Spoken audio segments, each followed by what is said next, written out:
Guys, welcome back to another video from Beyond the Five. This is the last chapter of Unit 3 of AP Chemistry, and today we're going to be talking about Chapter 3.13, which is the Beer-Lambert Law.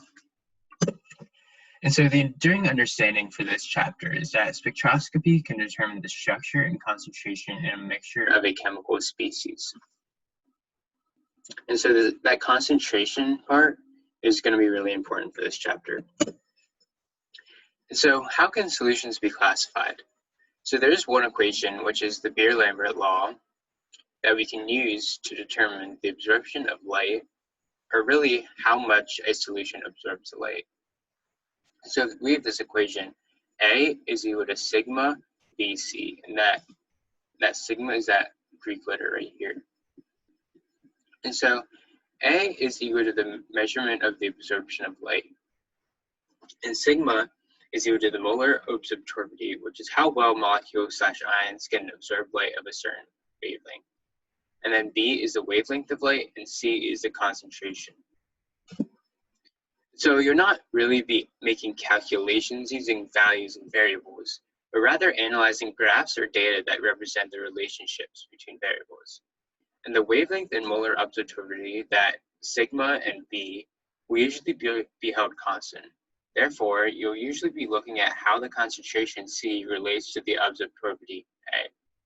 In most cases that you'll see on the test, referring to the one at the end of the year in May, the absorptivity is directly proportional to the concentration. So this is going to be important. Absorptivity is directly proportional to the concentration. And so we have, as you can see here, just looking from the graph immediately, you see this direct relationship between concentration and absorbance. And as the concentration increases, the absorbance increases. And then you can see that this wavelength is held constant, and the sigma value isn't even mentioned because it's just held constant. And so we have this equation, iron plus potassium thiocyanate reacts to form iron thiocyanate and potassium. So as you can see, these replace each other, and then it creates this iron thiocyanate. And so the prompt reads, to determine the moles of iron in a 125 milliliter sample of an unknown solution, excess potassium thiocyanate is added to convert all the iron into the dark red species iron thiocyanate, as represented by the equation above.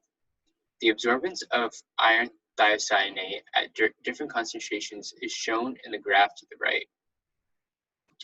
So again, as we mentioned before, concentration and absorbance have that direct relationship. And so the absorbance of the mixture is 0.2 at 453 nanometers. So the first question reads, what is the concentration of iron thiocyanate? The second question asks, how many moles of iron were present in the 125 milliliter sample? And so the first question is just a simple knowing how to read graphs. So we take this 0.2, this absorbance of the mixture, and we go to the right to meet the line, and then where it intersects the line, we go down, and we get 4 times 10 to the negative fifth. And so moles is really, as we know, moles is equal to molarity times liters, because molarity is moles per liter, and then once you multiply them together, you just end up with moles. And so molarity is just really another word for concentration. So if we have the concentration, we can multiply it by the amount of liters, which is 0.125 liters, which is also 125 milliliters that we get from this problem. And so when we multiply these together, we get 5 times 10 to the negative 6 iron thiocyanate moles. And so you just have to remember that molarity is just really another word for concentration. And if you have the concentration, you can determine the amount of moles.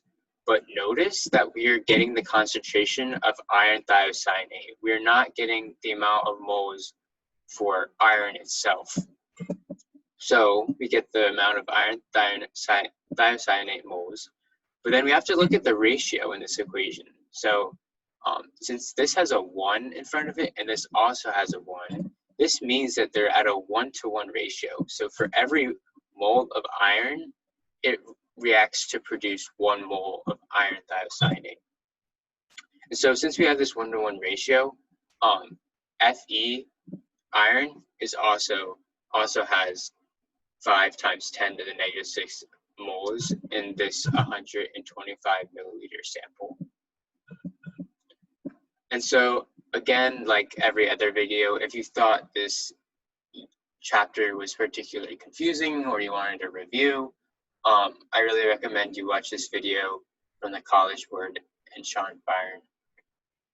It's a really great video, and the College Board did a great job this year with providing students with some great resources to help prepare them for this year's AP Chemistry test. So this is the bibliography, and that is about it. I wish you guys the best of luck with the rest of this year, and I hope you really enjoyed Unit 3. It's a great unit, and it really helps you build a foundation for the upcoming units. So thank you guys for joining me, and I'll see you on the next one.